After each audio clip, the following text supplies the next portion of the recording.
And that's why I never read the comments. I'm like, I just want to I'm not even. You look amazing tonight. I love what you're wearing. The Holly sandwich. Oh my God, girl. I have an angry clown fetish. Real life, but that's hard. Unless it's an NBA team or something. No, that was crazy to me. I was like, whoa.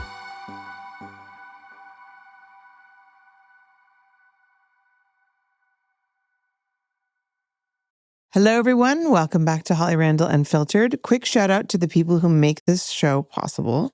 Strip Chat, the world's ultimate live streaming platform. If you're a creator thinking about getting started, this is one of the best places to do it. They've got all of their own internal traffic, so you don't need to actually have a big following to do well on the platform. And if you're a fan that's looking to go to a place where you can meet all kinds of fun, sexy people, Strip Chat is definitely the place to go. I love them. They've made this year incredible for me, and they can do the same for you. So go check them out on YouTube and on Instagram at scworld.official, or you can find them on X at Strip Chat, or you can just look them up online. So today I have a model director who looked at the industry's biggest award shows, saw who kept getting left out, and then built her own. 18 years, 1 5-year hiatus, and a comeback later, the Urban X Awards is one of the biggest nights in adult. And the backstage stories from these shows, yes, we are getting into all of it. Please welcome Giana Taylor. Hi. Hi. Thank you for having me. Of course, it's good to see you. So Giana had the privilege or the burden of shooting with my mom back in the day. Oh, no, it was such a privilege. She was one of my favorite photographers. Good. I always rant and rave about Suze Randall. How many times did we shoot you? Oh, a lot. A lot, right? Yeah. I don't know how many. I don't know how many times. You shot me once? I think I did. You did. I think you I shot did. me Yeah, once. yeah. Mm-hmm. I think that was back when my mom was letting me shoot certain models if they were good and knew how to model on their own and didn't need a lot of coaching or hand holding. Then she would feed me. She'd be like, "Okay, you can shoot this one." Yep. I remember think shooting with you. Yeah. So, but we shot a lot. With Suze, I don't know. I was getting booked so much that I was always shooting with Suze. And this is back in the day because you were never an actual performer. You were just a nude model. Yes. And back then you could do just that. Absolutely. Absolutely. I mean, I made a lot of money off of just shooting for magazines and doing nude photo shoots. And I mean, that was my world back then. And now it's totally different. It's totally, I think that's non-existent now. You definitely can't make money just for shooting magazines. You almost have to be a performer in the industry now. Yeah, or have a really strong OnlyFans, but then even that, you got to have a huge following. You got to have a huge for following that, for that. It's I don't. Yeah, my following's not that big, so. Well, let's talk about how you got into the adult industry in the first place. I was always kind of in the industry because I was a dancer for many, many years. So that was kind of the adult industry, right? Being a stripper. Yeah. Right. So I actually got into the porn side of the industry because I met my ex-husband, Alexander DeVoe, which was a very popular director back then for West Coast Productions, and Alexander DeVoe Productions, his own company. And I was his production manager. He was my boyfriend at the time, and I was his production manager. And that's kind of how I got into the whole industry. Then I started a modeling agency called Erotic Diva Models. I would take my girls to all the companies, and the companies, they would be like, "Don't you want to do movies? We'll sign you to the a contract." And I'm like, "Yeah, no." I turned down many contracts in my day. I was like, no, it's not my thing. Love being around the industry, but I'm not a performer. So, that's kind of how it happened. Just, it fell on my lap. Everything that I've done pretty much has really fell on my lap in this industry. But I mean, somebody obviously convinced you to switch to the other side of the camera. So who was that? Well, I was a mainstream model. So modeling kind of was always my thing. Right. So, and even with dancing, when I first went into the strip club, I was nervous as hell until my clothes came off. When my clothes came off, I was like, oh yeah. So it was it was in me. Yeah. I was so comfortable being naked becoming a nude model wasn't a big deal for me. It was like a natural thing. And I did runway, I did music videos. I was always in a bikini somewhere. So the next step was, all right, let me shoot some nudes.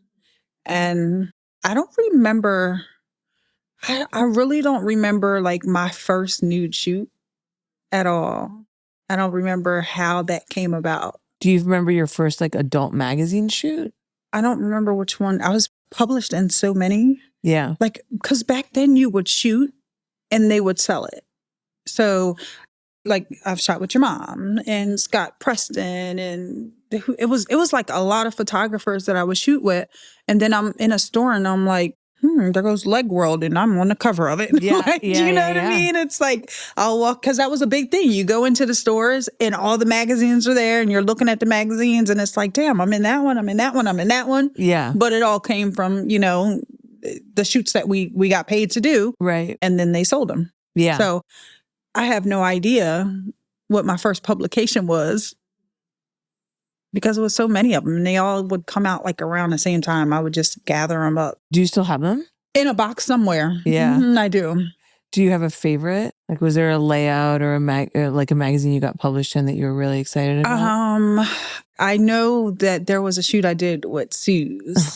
That was killer. I don't remember what magazine it went into, but I had this like leopard, like draped around me. I looked amazing. It We're was gonna like, have to find it if we have a not topless one. The problem with going back to all my mom's work is everything is she just got everyone naked like, right immediately. away. So I'm like, I can't find like safe for work pictures for Instagram. I don't think there are any.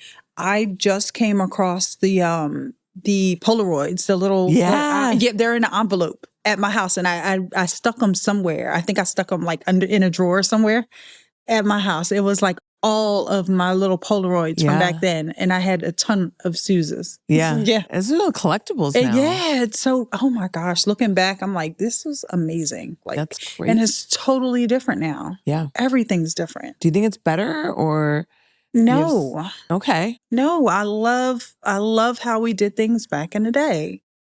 I mean, the quality, way better. I mean, everything was way better back then. Yeah. I mean, it was such a less saturated market, less girls. Yeah. And you could, I remember like once the internet came along, it was like, a godsend and a boon for us at the beginning, obviously, because we suddenly had this new platform that we could like sell content on and make so much more money. But also then, of course, like people consumed content so much more quickly that it became a lot more disposable. Right. And so then it was like more, what can you do? And then it was like, then video became more accessible online, streaming got better, bandwidth got cheaper. And then like, it was less about pictures and more about video. And I know that that's when my mom really started to kind of struggle because she was a photographer. Yeah. She didn't want to really shoot video. Like we shot video, but it was not like her thing. She'd usually leave when we shot video. Yeah.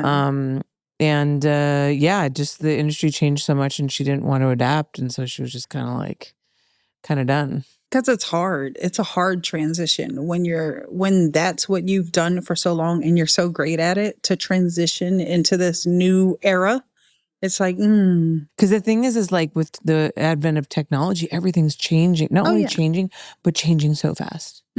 Like, you just look at the progression of, she was able to be a successful photographer for at least 30 years or something like that and literally do just that. Yep. Same thing, like, and now it's like, every year you've got to like, I'm constantly maneuvering and altering and changing and like. I posted a post a few weeks ago. I don't know what made me post it, but I was like, who knows what pretty girls are? Like, who knows? Did you see that? I was like, who knows what pretty girls are? Does anybody remember Art Attack?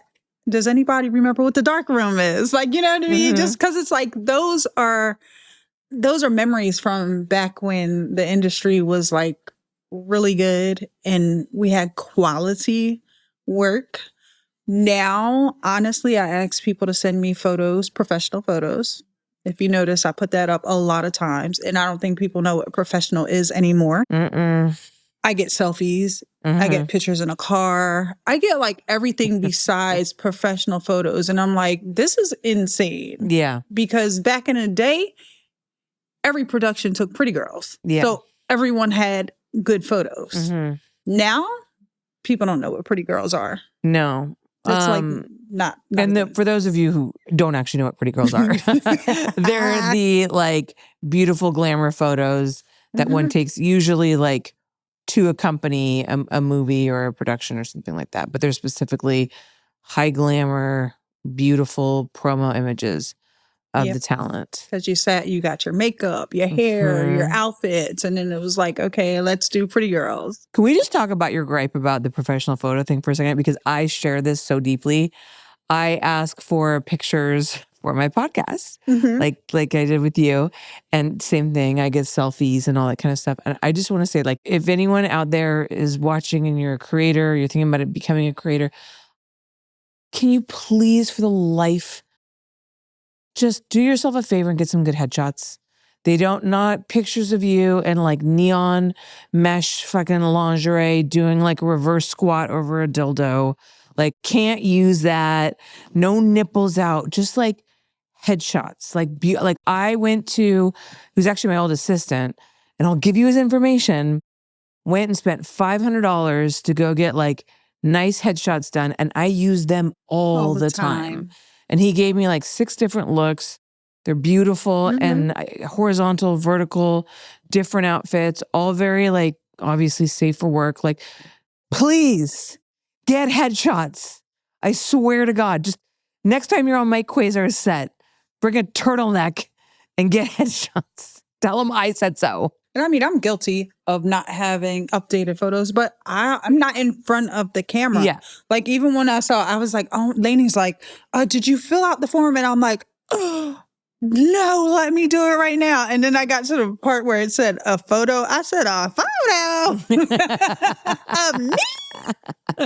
And I'm on my new phone, so I have no photos. I'm like, oh my gosh. She's like, no, you have to fill it out right now. I'm like, I got this. But right, you would like, you are a professional woman though. So I do feel like you would benefit from good headshots. I know. I need to. I need to give you his info. You will love them. I need to have and you will use them for the rest of your life. Headshots. Just headshots. Just beautiful headshots.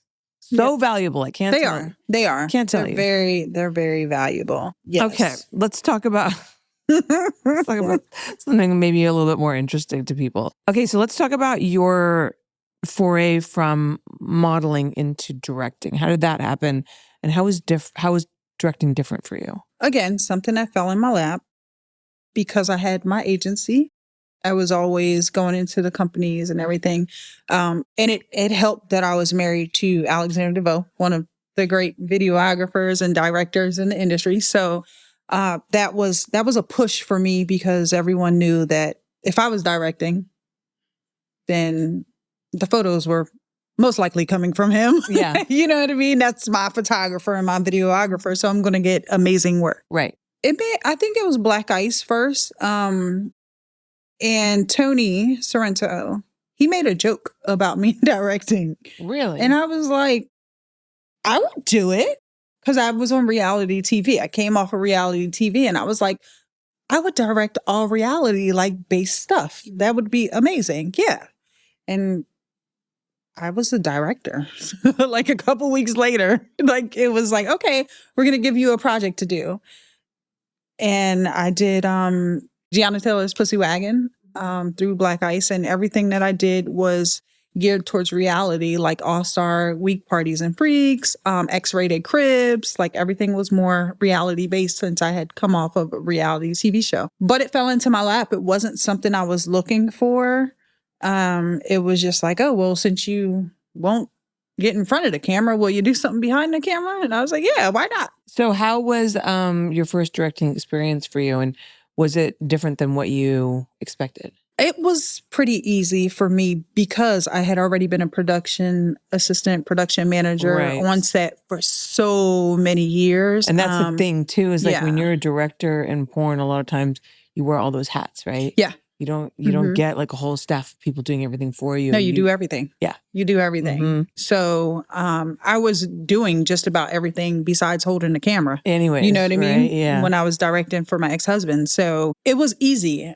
And it was an easy transition because I also had him to help me. You know, he helped me with everything.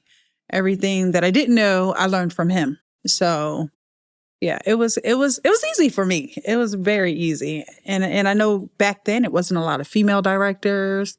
So that was different. Do you feel like that gave you an advantage? Like girls are more comfortable working with you? Oh, absolutely. Yeah. Absolutely. Yeah. Yeah, I found the same because I think our industry is one of those interesting places where like women can actually like excel above men in a lot of ways because it's like the clientele is not the right word, but you know, like the subject is often women. Women. And so being a woman on the other side of the camera, I feel like is so helpful. It is. Because it definitely is. For me, I feel like it was definitely an advantage. Yeah. As opposed to a disadvantage. No, definitely. I mean, women feel comfortable with you. The men feel comfortable with you. Right. You know what I mean? So all the way around, it's like you're not getting anyone feeling uncomfortable. So did you ever get guys like trying to get you to like help them out? No. They were struggling? No. No? You know, it's crazy because I don't know. I think like in real life, men are afraid of me because they don't cross lines. They don't. Yeah. I don't know what it is, but boundaries are never crossed with me. That's good. So I can see that. I only had that happen to me a couple of times. And honestly, most of the time it was when I was shooting for Playgirl. Okay. And they had to get, you know, because they wanted hard-ons at this point. Yeah. And they had to get it on their own. They didn't have a female partner because it was a solo guy shoot. And my crew was all men. So I was literally the only woman there. And they'd be like, can you just like take your tits out for a second so I can like get my dick hard? And I was like, no. Not happening. Here's a bunch of magazines and some lube. Let me know when you're ready. And I was such like a hard ass. Like everyone knew. Like they just knew. Like, don't play with her. What did you find to be the most challenging thing about directing? What was the hardest part for you? It wasn't locations? Jeez. No. For no. me, it's locations. No, back then you had all of the resources. Remember back then we had all of the websites. We had every agent darn near had a shoot house. There were resources for adult content or adult houses to shoot in. So, and you know, we had our normal houses that you would go to and shoot in. Locations were really easy. I would say because I did reality, just finding guys that could keep wood. And I That's the other struggle. Replaced guys like this. They I replaced guys fast. Okay, so walk me through that. So because there's like a window that you have to generally is polite to get guys to like be able to get there. And then after a certain amount of time, you're like, okay, you're never getting there. You're never getting it. I got to replace you. So like, when did you know was that moment when you were like, okay, you got to go home on? They used to talk about me because I didn't give too long. I had Nat Turner and Mr. Marcus on speed dial. Yeah. I mean, Marcus had done like 3 or 4 scenes at one point and then just would come and knock that scene out. And but I knew it would get done, right? Yeah. I mean, everybody would talk about me like, if you go on her set, you better make sure that you can do this because if you can't, she's going to replace you. And I think that made it harder for guys sometimes if they come on and they were like nervous? Maybe that was it. But I mean, you know, we were charged for everything back then by the hour. Yeah. So it was kind of like, come on, I can't wait an hour for you to get it together, 2 hours for you to get it together. We're not doing that. Yeah. So I replaced guys quick. Yeah. Quick, fast, and in a hurry. That was definitely my thing. So. Yeah, I definitely had guys on back, but I also did my best to not work with new talent when I could. I really abhorred working with new talent. And that's really what it was. Because I did reality and I learned really fast, like, let's do more new girls and not the new guys. Yeah. So I was able to use a lot of the older guys, the more seasoned guys, and we just find the new girls. So it made it easier. But when I first started, I was like, oh, I want new girls and new guys. And then I was like, no, this is not going to work. We're not doing this. Because, you know, the they think they can do it. And Mhm. I'm like, this is not bedroom sex. It's different. First of all, you got all these lights and then you got cameras up your ass. And most of the time, the men are holding the camera. The men are holding the lights. So it's an uncomfortable situation if it's something you're not used to. Yeah. So yeah, I quickly learned you got to keep the seasoned guys. Who were in some of your rotation. favorite male performers to use that use the most consistently? So Nat Turner, Mr. Marcus, CJ Wright, Sid. Again, Marcus and Nat were my this I have you on speed dial. Yeah, like you knew Where that they you could at? do more than Yeah. one scene a day. I knew. Yeah. Yeah. Wesley Pipes. Wesley definitely. Wes was in my rotation, and Brian Pumper. Brian was a machine. Yeah. I mean, you know, Brian Pumper was a machine. He'd show up, do what he needed to do. There wasn't a and gangbang back then that didn't have Brian Pumper. Brian Pumper in it, right? Absolutely. And you knew he was there too because he talked a lot. Oh yeah, yeah. Oh, Wesley and Pumper, you're gonna know they're in the building. Yeah. They're chatty. Which funny, like actually, honestly, as a woman, like I really like that because if I'm watching porn for enjoyment, I want to hear from the guy. Yeah, I want to hear the guy. I want to hear him talk dirty. Yeah, I don't because I'm into men. Right. I don't really care about, but the woman. I mean, I care about it, but you know what I mean. Like it's not a turn on for me to listen to her. I you want to listen to the guy. Because most of our audience is men, we've like trained a lot of the guys to like be quiet. Right. So that, you know, we can hear the woman. But for me, it was actually the opposite. I wanted to hear because the they opposite. think women don't watch porn. Yeah. I mean, obviously it's not as big of an audience, but we're there. We're there. We're there. What about favorite female performers? Were there some that like really stuck out to you back in the day that were just like amazing stars? Jasmine Cashmere, Roxy Reynolds, Marie Love, Jada Fire. I love Marie. Yeah. Oh my God, I love Jada. That girl, I shot her. I remember like every day that I shot Jada Fire, like she had me in stitches. She's hilarious. And she didn't even know she was hilarious. No. So it's funny. She's just naturally like she is a comedian. Funniest fucking person. Yeah. Like I was like, I shot her with Johnny Sins. I was like crying all day. I was laughing so hard. I love her. Yeah. She's amazing. It was definitely her, Marie Love back then, Jasmine Cashmere. Roxy, again, Roxy Reynolds, one of my favorite. That era back then. Yeah, I know. All right, guys, we're going to take a quick break. And then when we come back, we're going to talk about the awards show that she started and all the crazy stories and everything that happens behind the scenes. So stick around. We'll be right back.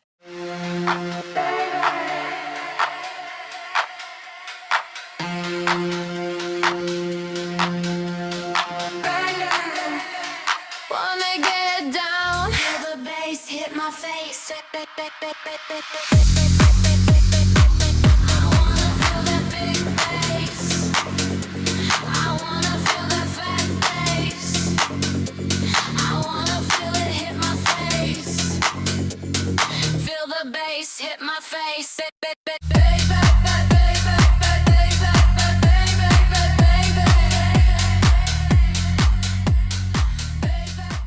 Hey, everyone. We are back. Okay. So, Gianna, take us back to 2008. What was the moment that you decided the industry needed a different kind of award show and why? It's funny. I was on an airplane. I was in an airplane and I was like, we need something for us. That's how I felt back then, for us. Because again, I was married to one of the best directors and videographers in the industry. And I'm not saying that just because I was married to him.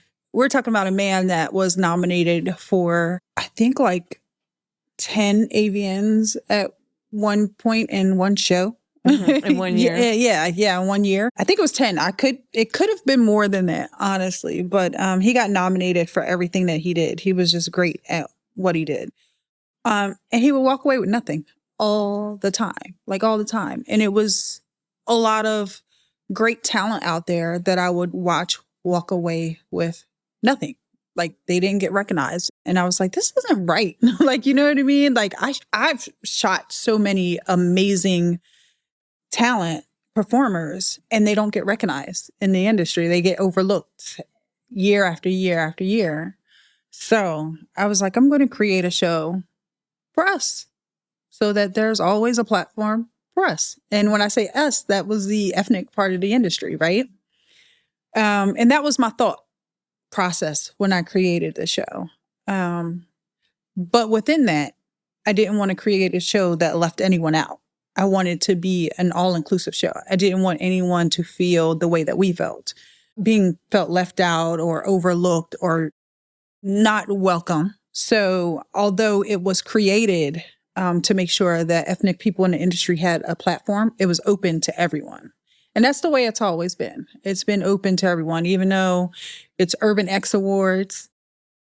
It's not the Black Awards. You know what I mean? And people get that mixed up. Started as Urban Spice Awards, had a legal run-in with Spice Network, Channel? The Spice Network. Mm-hmm. Thanks to Michael Federosi, we were able to, nip that, and we were able to do our show in 2008 as Urban Spice Awards, and then we changed our name to Urban X Awards the next year. But we were going through legal issues up until the day before. Oh, wow. Mm-hmm. So tell me about the very first award show. Like, how daunting of a project was that? And like, did you feel like you didn't realize what you got yourself into until you were in it? First off, I knew nothing about an award show. Yeah. I had never done an award show a day in my life. Yeah. I didn't know what I was supposed to do. All I knew was I needed money. Sponsors, yeah. I knew I needed sponsors. I knew I needed like a panel of people, the committee, to judge these movies. And, back then it was actual DVDs. So I wrote some things out. I did some research. I think I watched some regular award shows that were on TV back then. And it was trial and error for me. I started going to companies and I'm like, here's a sponsorship package. And companies would jump on because I had a relationship with a lot of companies because I was, directing. So I had that relationship with a lot of people. So I built that trust. And, like TT Boy wrote a check, and Jody and James from Black Market, and they all wrote checks, West Coast. And I'm just like, hold on here. What's going on? So now I have money to do this event. Did you almost feel more pressure because you got the money? Because you're like, okay, now I got to do right by these people. Oh, absolutely. Yeah. Absolutely. Because I didn't know what the hell I was doing. Yeah. I mean, Alex didn't know what he was doing either. We're both like, okay, where do we go from this? I mean, and again, he's great at what he does. So he helped me with the categories and, come up with like the pretty much the show, the run of show. And we got a venue, which was at Platinum Live.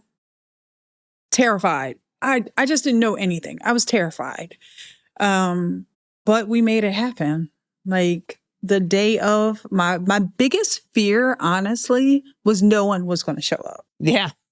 That was my biggest fear, right? Yeah.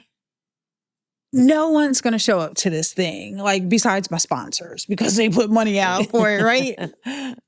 That wasn't the case. Before we even opened red carpet, there's limos and cars and everything pulling up. And I'm like, holy shit. This You're like, oh no. God, It's almost like another pressure moment where the thing that you hoped would happen and then it happens and then you're like, oh no, now it's real. It was real. Like I remember just being in tights and a headset, not being able to get dressed, my hat on backwards, which happens very often. And just seeing people pull up to this show that I created, right? And back then there were no screens. So it was just a podium and, a show. It was just a show. All these beautiful people were there. We had some celebrities there, like Aaron Hall got on the stage and he sang, and the Punani Poets were there. And I was going to ask if you had like any acts and stuff like in between. Punani Poets. Actually, the Punani Poets performed that year. I don't even know how that came about, how they performed, but we did. Aaron Hall got on stage, and I don't know who our main performance was that we had scheduled. I think it was like Time of the Clown or something like that. It was one of the dance performances or something. But we didn't know. We didn't know we were supposed to have like acts and different things. We just knew we were giving out awards. And we had these little tiny star awards. They were like the smallest things. I think Sarah J still has hers. Someone else still has theirs, because I was like, oh my gosh, you still have that thing? Like, I'd have been through that thing away. But I mean, it's an award from 2008. So then, was there a moment that you got to really soak in the experience and had this pinch me moment where you're like, oh my God, I made all of this happen? Or were you just so like stressed and buried under the logistics of the show that like you didn't even have a moment to enjoy it until like maybe afterwards? I didn't enjoy it till afterwards. And quite honestly, it up until these last few years, like I would never enjoy it until afterwards, because it's so much going on. And we're such a small team. We're very small. I stress that all the time. Like my team that I had back then is still the same team that I have now. And those are people that they're not in like production.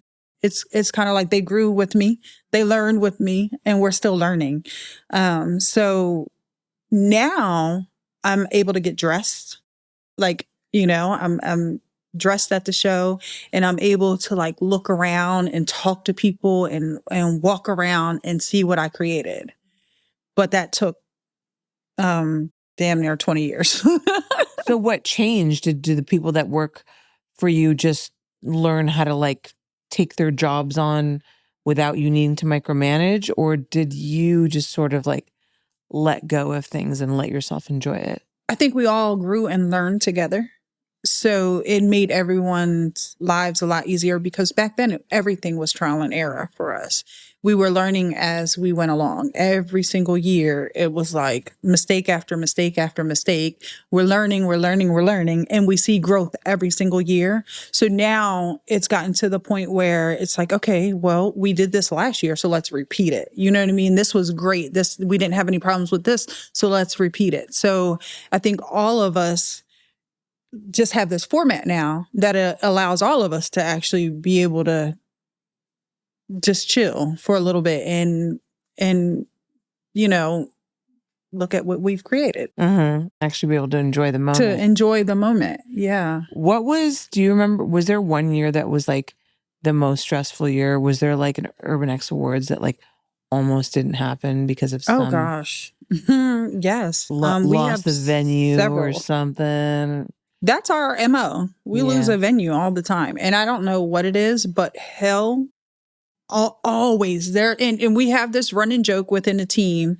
If something doesn't go wrong, it wouldn't be Urban X, right? Yeah. Because I literally have lost venues 4 or 5 days before a show, a party, or whatever it is, because, it's Urban X weekend now, and it's been Urban X weekend for quite some time. So it's a 3-day event. But I've had to pivot many years with venues. I launched Urban X Festival, I think that was 4 years ago. And it was supposed to be a whole weekend. It was Urban X Festival, lingerie, Urban X Awards. We lost the festival location 2 days before the award show. Then, because of the festival location, I think someone had it out for us that year, because we get another location and the cops come and shut us down. During the event? Yeah, during the events. They come shut us down. So then as they're shutting us down, they're like, well, we know where your party is for tomorrow too. My lingerie party. And I'm like, okay. So now, not only we're not going to get shut down at this lingerie party, so now we're not doing it at that location. So I cancel the mansion that we had, and we go to Pasadena. Wow. Colorado Boulevard. Was this lingerie party? I'm going to assume this is like permitting, like issues. For the venue I have for the festival, I honestly think the owner didn't want us there. Okay. And she came up with a BS excuse that the city found out about the event happening, and she's afraid it's going to get shut down. Now, mind you, She's a nonprofit. She has a ranch. She does weddings. She does all of this, right? And it was, like 2 days before, she's like, oh, the city, someone publicly promoted, because that was the thing. We weren't supposed to publicly promote. And I'm like, well, you publicly promote everything. You know what I mean? And I didn't publicly promote. What ended up happening was we gave people the address because they bought tickets, and then someone posted the ranch. But I think she just didn't want us there. Yeah. And I never got my money back. That was $8,000 that she kept. Didn't get my money back. And I was just like so frazzled. I'm like, well, I have sponsors and I have this whole event I need to put on. So I can't worry about that right now. We don't have that venue. There's nothing we can do. We have to find another venue. And that's what we did. But I really think that I think she sabotaged the whole, I think it had to do with her crew. And I think they pretty much tried to sabotage my whole weekend. Or there was a hater somewhere in there that, So, going into the next day, I just didn't want to take any chances with the lingerie party being at a mansion that wasn't too far from the location that just got shut down. So we went to Colorado Street, Pasadena. Imagine a whole bunch of porn stars in lingerie walking up and down Colorado. You know how strict Pasadena is, right? We found this cute little bar out there that said yes. And we took the lingerie party there, and it was one of the best experiences we've ever had. Like, it was so much fun. Everybody had a great time. The pictures were amazing from that night. I mean, the cops were even outside. They were chilling. They were like, we're not here for you guys. We're here for the people that's going to let out next door, but we love your event. Like, they were out there just talking to us the whole time. We had no issues at all. It was an amazing turnout. So lingerie party went great. Award show day comes, and that's the year we had an earthquake and a tornado. What year was this? What was it? 2019? It wasn't that far. It's September. I remember September Rain was one of the hosts, right? Because she was stuck in Vegas. And she was crying because she's like, it's flooding out here. I'm like, yeah, well, it's damn near a tornado out here and we've got an earthquake and everything. She's like, I don't know if I'm going to make it. I can't drive. She's like, I think I'm going to hop on the bus, but I'm going to be late. I said, girl, just get here. Don't worry about being late. Just get here. Because, I mean, she's one of the hosts. So the universe tried to stop us that year. Like, everything that could go wrong freaking went wrong. But we ended up having a packed house, and so many people couldn't come because of the storms everywhere. Like, we had presenters like that was supposed to show up that just didn't show up. Hosts that were supposed to show up that just didn't show up. Some of them couldn't get there. Some of them just, for whatever reason, didn't show up. We had a couple of those main hosts that decided that, we're just not going to go and we're not going to tell them. Very LA. Yeah. We're just not going to go. We're not going to tell them. Cool. Okay. Whatever. We have a lot of stuff that happens behind the scenes that people don't really understand. You know, it's a lot. It's a lot to take on. Yeah. I mean, just putting together like a big production, like a big movie production is a lot. I mean, the biggest project that I've done was Strip Chat Hollywood House, which was like 23 models and then all the crew. And that was a 5-day event. And that was a lot. But I know like an award show is like, I mean, I have to commend you because I do not think you could pay me enough money to run an award show. It's funny because, I'm quick to tell somebody, start your own. If you don't like mine, start your own. I'm waiting. And I always tell them, I'll wait.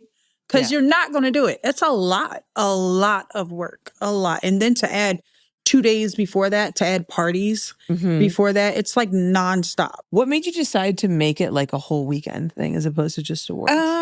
Because a lot of people come into town just for the awards. That makes sense. I'm like, people are traveling, spending money, getting hotels. Like, for one day, it really didn't make sense. You know what Yeah. I mean? So I was like, we should just make it a whole Urban X weekend. Mhm. So there's a reason to come in for the whole weekend, you know? And we've been doing that for, I think, about 5 years now. So now you went dark for 5 years. Was that because of the battle that you were having with the Spice Channel, or was that something totally different? Oh, no. We settled that prior to going Okay. into Urban Spice Awards. We Okay. agreed to change the name the following year, and that was over because Federosi wasn't playing no games with them. They weren't even operating as Spice in the U.S. So to come after us, he was like, you don't want to go there right now. You know, it's technically a Black-owned award show. He goes, you know what I mean? He's like, we're not going to go there. So that shut down immediately. I took that hiatus because I was going through separation. Me and Alexander decided to separate, which led to divorce later. And he was a big part of the show.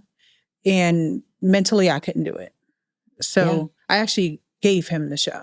I was like, I want nothing to do with the adult industry. I'm going back to mainstream. I'm good. I'm done. You could do whatever you want with the award show. And he didn't do anything with it. It's a lot of work. Yeah. As you know, most people wouldn't do anything with it. 2000, actually, no, probably about this call started coming back in maybe about 2014, 15. When's the show coming back? I'm like, I'm not doing it. I would shut everybody down.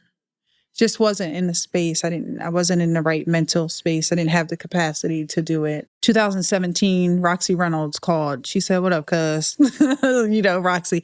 She goes, you got to bring the show back and I'll help you do it. Whatever that looks like, I'll help you. And I didn't hesitate. I said, we're okay, cool. And me and Alexander were at a good place at that point. So you must have been ready. Had you already been thinking about it maybe a little bit? Actually, no. Not at all. I wasn't. But the minute she called you, it was kind of like, you were like, okay, yes. Yeah, I'll do it. Okay. We were at a good space. Me and Alexander, we were at a good space. You know, we were co-parenting and just at a good space. So there just was no hesitation. It was almost like it was time for it to come back. It was needed. And I would always just get emails and calls about coming back. And I don't know what it was about that moment that Roxy called and was like, it's time, that there was no hesitation at all. Everybody seemed to be waiting. Everybody was like, let's do it. And mind you, hold on. She called, because we like to keep it in, it was like September or July, August, right? It's always been that, right? We had 5 months, literally. How long does it usually take you to plan it out? We start right after. Immediately? At least, we start right after. So you give yourself a full year. Yeah. I go on a hiatus because I just need my time. But I'm working on it. Mm-hmm. People, I just don't answer anyone's phone calls, and you won't see me out at anything. And but I'm still working. I don't come out until AVN to really say, okay, Urban X is now, we're full force Urban X. That's normally in January, but as soon as the show's over, we're like, okay, we got to lock down the venue. We got to start planning. You know what I mean? But I do go on a hiatus from the industry and everybody pretty much because I need that time to decompress. Yeah, it's so stressful. It's stressful. Yeah. So, okay. So then Jasmine convinces you to restart it. Roxy. Mm-hmm. Roxy. Mm-hmm. How do you get Jasmine? I said Jasmine Cashmere earlier, so you. I know, but that was a long time ago. A while ago. So it was pregnancy. It's okay. Sure. Somebody said it's an excuse even after I give birth. Yeah, it's pregnancy. I'll be like 80. I'm like pregnancy brain. Oh my god. Listen, I still blame my midsection. That's baby weight. Girl, forever. I had to get lipo to get rid of that. Not playing. It was not going away. Okay, so you're coming back. You decided to do the Urban X Awards. You have 5 months left. How was it getting it back on track? And were you worried that you would have a hard time convincing people to come to the show? Was so easy. Really? It was so easy. My whole team came back. This was 2017. One of the best shows we've had. It was easy. I mean, it seems like everybody was waiting for it. Everybody was waiting for it. It was easy. That's all I can Wow. say. It was one of those shows that everything went right. Amazing. Everything from, Did you consider that a sign? yeah. Cause everybody I spoke to, it was like, what do I need to do to help? What do I, Naomi Banks she was out helping me find venues. Alexandra was helping me find venues. We were just like, everybody just came on board and just made it happen in 5 months. And from there, it's pretty much been that way. Like every single year it's grown. More and more people have jumped on board to help and, see it through. So yeah, it was easy. I thought it was going to be hard. I thought it was really going to be like, we're starting from the beginning again. And it wasn't. Wow. At all. People were waiting for you to come back. People were waiting. It really was something that people were waiting for. Even the show was packed. I mean, a packed show. Yeah. So, yeah. Mhm. More that everything that you could hope for. Yeah. Yeah, it really was. So tell me a little bit about the categories. What are like the main categories that you guys have? And has that changed over the years? Like, did you have categories that you started with in the beginning and then you were like, this isn't right, or we need to expand this, or we need to remove this, or? Absolutely. So way back when we started, of course, everything was separated into like race. So you'd have like Asian categories and interracial categories, and you know what I mean? It was I think we were one of the first award shows to do away with that. We were like, yeah, we're not putting people in categories. There's no Black categories. There's no Latin categories. There's no interracial categories. We're not doing that. They're categories, right? So that's the thing that has changed because we took away all of those types of categories. And, the basics, female performer of the year, male performer of the year, those have gone through the years. We've added orgasmic, oralist, talented tongue, some fun categories over the years. And as the industry has shifted into content creating, obviously our categories have to change because what was being produced back then is not being produced now. So now we have to cater it towards content creators and mainstream companies. So, and obviously there's like a lot more content creations going on now than it was back then, and less mainstream companies. So our categories have definitely changed to more fun categories and less serious categories because that's just where we're at now. It's like you can't do and be authentic. Like you can't really do a lot of the movie categories that we used to do back then. Like we could literally do a whole review on a whole movie because we're getting a DVD and we have people able to sit and watch that. Now it's like you know what I mean? That's like, it's a lot of content creating. So it's a scene here, it's clips here. It's, it's not like, a whole where we could just sit down and sit in a room and judge the lighting and judge the whole production and all of that stuff. Yeah. Because everything is... You had like a tangible product that was at least a compilation of scenes. Right. So you knew that every movie was going to have between 5 to 6 scenes in it. Right. And you knew what to look for. Right. It's not the same now. It's a lot different. And it's a lot less mainstream companies out there still producing movies than what we had back then. So our categories have shifted a lot due to the change of the industry. Because for me, it's we have to stay authentic. And if the categories were still the same, it wouldn't be an authentic thing. Yeah. I mean, it's a constantly evolving industry. Yeah. So you've got to evolve with that. With that makes that. sense. Mm-hmm. So how does the judging work? Do you have a committee of people who judge it? How large is that committee? Do you have to keep a lot of that? I assume that probably have to keep a lot of that kind of under wraps, right? So people can't try to influence people to judge one way or the other. Right. So no one knows who our committee is as far as the start of we have pre-noms, right? And pre-noms is mixed up of directors, the committee, and fans, because we're ultimately a fan voted award show, right?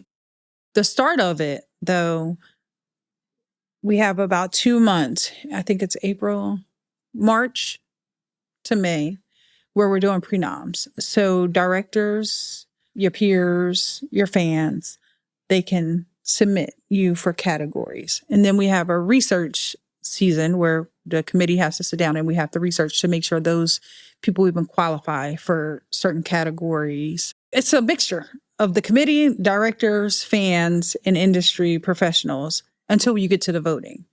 Because now we're picking the top.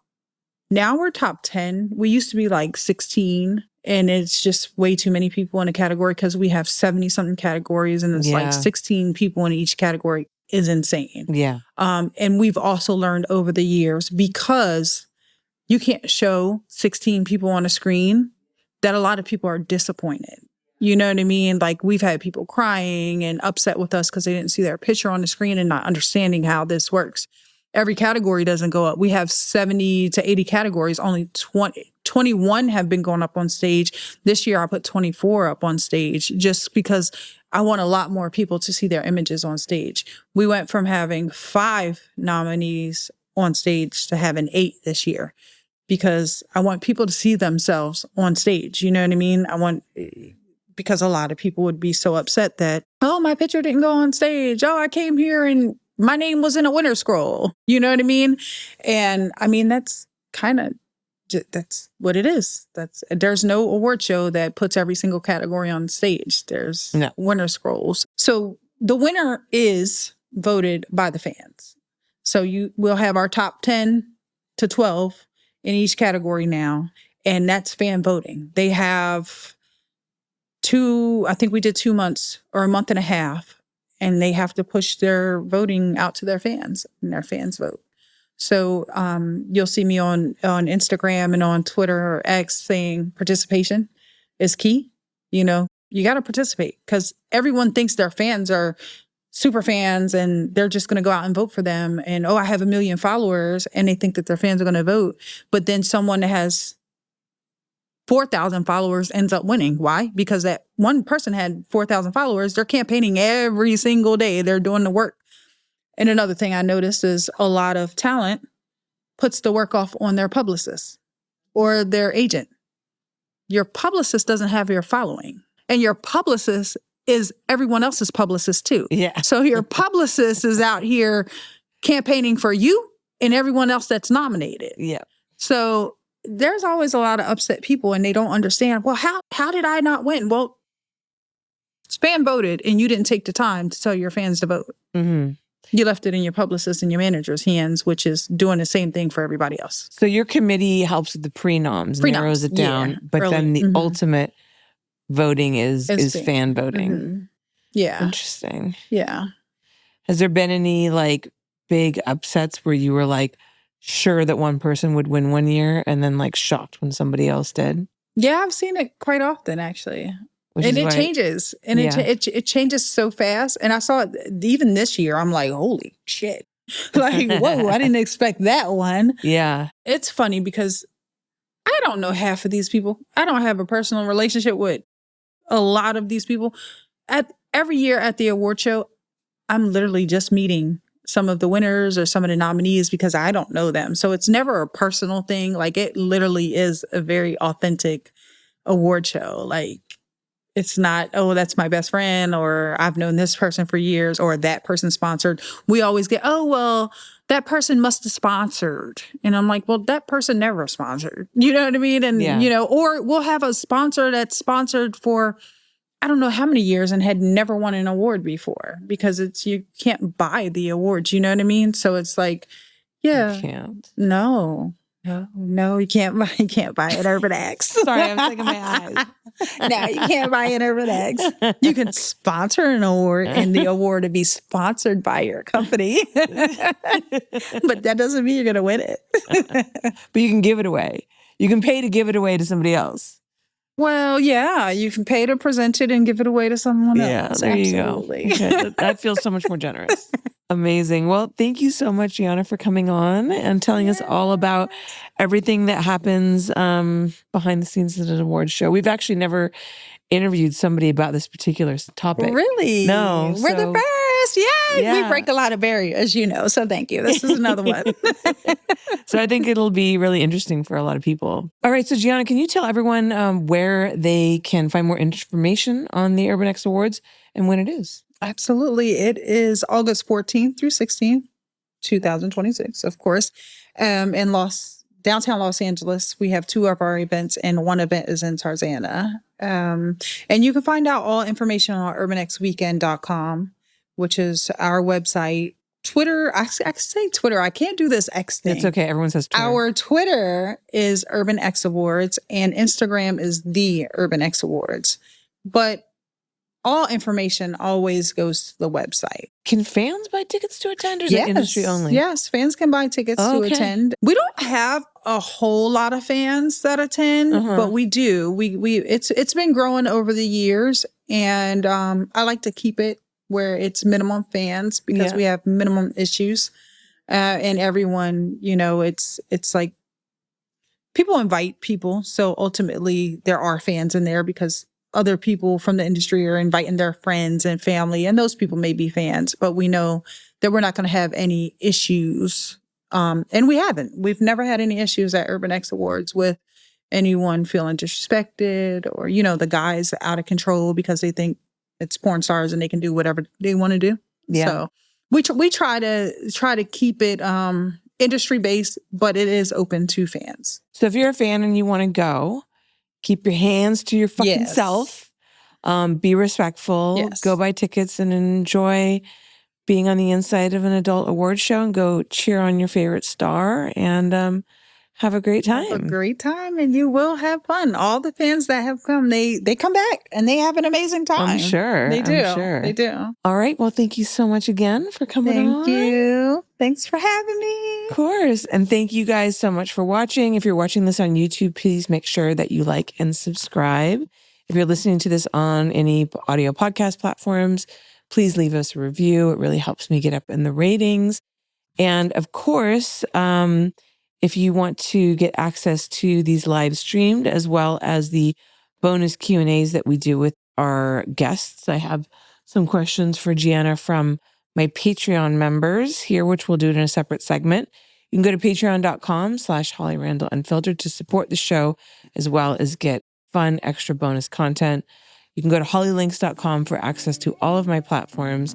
And again, thank you to Strip Chat for sponsoring the show.